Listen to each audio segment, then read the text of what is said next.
제2의 도시이자 최대 항구로 다양한 산업과 문화가 공존했던 부산은 한때 부산항이 국제무역의 핵심 거점 역할을 하며 물류와 해운업이 급성장했습니다. 또한 부산은 신발과 섬유 및 방직 산업이 활성화되며 이 시기 부산의 경제력은 서울에 버금가기도 했습니다. 해운대와 광안리는 또 어떤가요? 해운대와 광안리는 국내 최대 해수욕장으로 자리 잡았고 롯데 자이언츠라는 야구팀이 있어 스포츠 열풍이 불며 문화와 스포츠 분야에서 서울과 견줄 만큼 부산은 활발한 도시였습니다. 부산은 이후 KTX가 개통돼 관광객의 유입이 증가했을 뿐 아니라 김해 국제공항 확장으로 직항 노선이 늘어 국제 도시로까지 발전했습니다. 이랬던 부산이 지금은 어떻게 됐을까요? 부산은 노인과 바다만 남은 도시라는 비아냥에서 이젠 노인과 아파트 소리를 듣고 있다고 합니다. 부산은 현재 심각한 청년들의 유출과 인구 감소로 인해 주요 상업시설마저 줄줄이 폐업을 하고 있습니다. 문제는 희한하게 아파트만 늘고 있다는 점이었습니다. 부산의 한 시민은 일자리도 없고 상권도 망해가는데 아파트 짓고 있을 때냐며 답답함을 토로했습니다. 이국적인 경치를 자랑하면서 학군마저 우수했던 해운대구는 부산 아파트의 중심이 되며 한때 집값 상승을 주도해왔지만 지금은 사정이 많이 다릅니다. 해운대구의 해운대 센트럴 푸르지오는 2021년 10월 13억 5,665만 원의 분양권이 팔렸지만 지난해 6월 38.5%가 하락한 8억 3,500만 원에 거래됐고 저층인 3층은 8억 원에 팔려 가장 집값이 높았던 시기와 비교하여 무려 41%나 폭락했습니다. 또한 해운대구 우동 더샵 센텀파크는 과거 2021년 10월 거래 가격이었던 24억 원보다 9억 원 하락한 15억 500만 원에 거래되고 있습니다. 대구의 강남이라 불리는 수성구도 해운대구와 별반 사정이 다르지 않았습니다. 범어동 유림 노르웨이숲 아파트는 2021년 17억 7천만 원까지 치솟았다가 지난달 10억 8천만 원에 매매가 됐습니다. 여기도 거의 40% 폭락한 가격이었습니다. 부산에 사는 45세 현동필 씨는 전 재산 2억 원을 들고 1억 원의 신용대출과 5억 원의 주택담보대출을 더해 8억 원 상당의 신축 아파트를 구매했습니다. 현 씨는 아파트가 신축이라 앞으로 집값은 더 오를 것이라 예상했고 몇 개월 뒤 아파트의 가격은 9억 원으로 치솟았습니다. 이때는 저금리로 이자가 3% 정도라 부담이 없었고 현 씨는 돈 버는 게 참 쉽다고 느꼈습니다. 하지만 1년 뒤 상황은 크게 바뀌었습니다. 금리는 서서히 올라 어느새 이자로 감당해야 할 돈이 2배로 늘었고 본전이라도 뽑아보려 구매했던 가격인 8억의 아파트를 내놓았지만 팔리지 않았습니다. 그렇게 구매한 가격 이하로 내려가자 현 씨는 손해본다는 생각에 팔지도 못하다. 현재는 아파트 가격이 5억까지 내려와 이도저도 못하며 울며 겨자 먹기로 대출금을 감당하고 있습니다. 현 씨는 어느 세월에 대출금을 다 갚나 하루하루 한숨만 쉴 뿐이었습니다.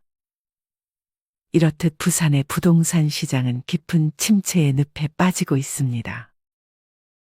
한때는 해운대, 수영구, 남구 등 인기 지역을 중심으로 화랑을 보였지만 이제는 거래가 점점 실종되어 거래 절벽 상태에 놓여 있습니다. 이를 알 수 있는 사실은 부산 공인중개사무소의 폐업률입니다.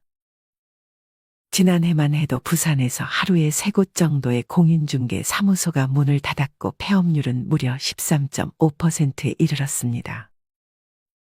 부동산의 침체를 가늠하는 대표적인 지표인 거래 회전율은 그 지역에서 실제 매매율이 얼마나 거래되는지 보여주는 수치인데 부산의 거래 회전율이 2021년에는 0.64였지만 0.18까지 떨어져 4년 전에 비해 4분의 1 토막이 나버렸습니다. 집을 파는 사람은 가격이 너무 떨어질까봐 안 팔고 집을 사려는 사람은 더 떨어질 때를 기다리며 거래량이 줄어들고 있는 것입니다. 한 달에 한 건 계약하는 것도 하늘의 별 따기예요. 이는 부산의 어느 한 공인중개사가 한 말입니다. 최근에 부산은 대형마트 7곳이 폐업을 하기도 했습니다. 문제는 청년들의 이탈이 가속화되고 있다는 점입니다. 한때 400만 명에 육박했던 부산의 인구는 해마다 감소해 330만 명대로 줄었는데 이는 출산율 저하는 물론 청년층 대부분이 수도권으로 떠나면서 벌어진 일입니다. 부산의 청년들은 더 많은 일자리와 교육 기회가 있는 서울과 경기도 지역으로 거처를 옮기고 있습니다. 실제로 부산광역시가 발표한 조사에 따르면 부산 지역 청년 10명 중 2명이 다른 지역으로 이주할 계획을 가지고 있다고 합니다. 영국의 유명 매체인 파이낸셜 타임스 또한 부산이 저출산과 고령화 등에 따른 인구 감소로 소멸 위기에 처했다고 보도하기도 했습니다. 부산은 현재 제2의 도시라는 칭호마저 인천에 빼앗길 위기입니다. 현재 부산은 서울 다음으로 많은 326만 명의 인구를 보유하고 있지만 뒤이어 인천광역시가 301만 명으로 부산의 뒤를 바짝 추격하고 있는 상태입니다. 하지만 조만간 인구 차이는 역전될 것으로 예상됩니다. 부산은 인구가 빠르게 줄어들고 있는 반면 인천은 빠르게 늘어가고 있기 때문입니다. 사실 이미 경제 규모로만 따지면 제2의 수도는 부산에서 인천으로 넘어갔습니다. 지역 내 총생산은 경제 규모를 비교하는 데 활용되는 지표인데 인천의 지역 내 총생산은 116조로 부산의 114조를 추월했습니다. 부산은 광역시로서는 처음으로 초고령 사회에 진입했습니다. 30년 뒤에는 부산의 인구가 25%가 소멸할 것으로 내다보고 있습니다. 또한 통계청에 따르면 부산의 65세 인구는 2030년까지 전체 인구의 30%를 넘어설 것으로 전망되고 있습니다. 부산의 청년층이 빠져나가는 가장 큰 이유는 좋은 일자리의 부재 때문입니다. 우리나라의 100개 기업 중 부산에 있는 곳은 단 한 곳도 없었습니다.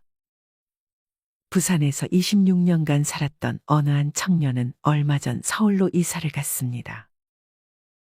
이 청년은 가족도 있고 익숙한 환경인 부산에서 취업해 계속 살고 싶었다고 합니다.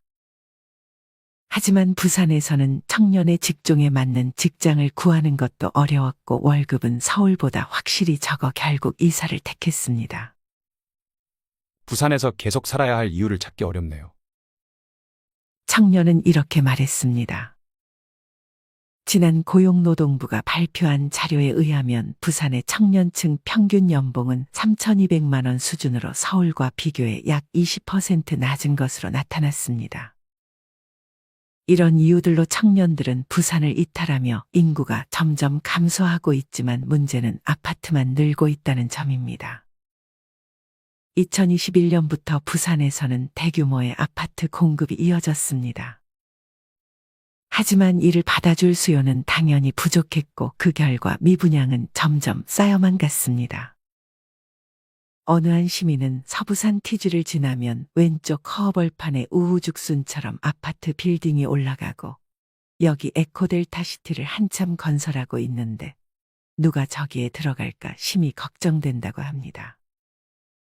일자리도 교육 인프라도 아무것도 없었기 때문이었습니다. 또한 부산 진구, 강서구, 사구 등 외곽 지역에서는 더더욱 미분양 아파트가 증가하며 건설사들 또한 어려움에 처해 있습니다. 이에 더해 대출 규제와 고금리까지 악재가 겹쳤습니다. 부산은 또한 오랫동안 해양산업과 수출입 무역에 의존해 왔습니다. 하지만 이마저도 중국을 중심으로 한 해양무역 경쟁이 심해지며 부산의 항만은 과거만큼의 경쟁력을 잃었습니다. 부산은 항만 물류 중심에서 첨단 산업으로 얼른 전환해야 했지만 그 시기를 놓치기도 해 점점 쇠락의 길로 빠지게 된 것입니다. 부산은 이제 제2의 도시로 불리던 과거의 영광의 기대기는 이미 상황이 많이 변했습니다. 인구 고령화와 경제적 쇠퇴, 이 두 가지의 문제를 해결하지 못하면 부산의 미래는 더욱 암울해질 전망입니다. 부산시에서도 이를 인지하고 청년 인구의 유출을 막기 위해 다양한 정책들을 시도하고 있는 것 같습니다. 이것이 좋은 결과로 나타날지는 앞으로 청년들이 이탈세가 얼마나 감소하는지 그 추이를 지켜봐야 할 것 같습니다. 부산이 여기서 다시금 성장의 길을 걸어나갈 수 있을까요? 아니면 인천에게 제2의 도시 타이틀을 내주며 힘든 시기를 겪게 될까요? 여러분의 생각은 어떠신가요? 아무쪼록 부산의 부동산에 투자를 희망하고 계신 분들이 있다면 신중 또 신중하셔서 결정하셨으면 좋겠습니다. 이상으로 오늘의 영상을 마치겠습니다. 우리 모든 구독자분들의 행복한 여생을 응원합니다. 다음에 더 좋은 내용으로 찾아뵙겠습니다. 감사합니다.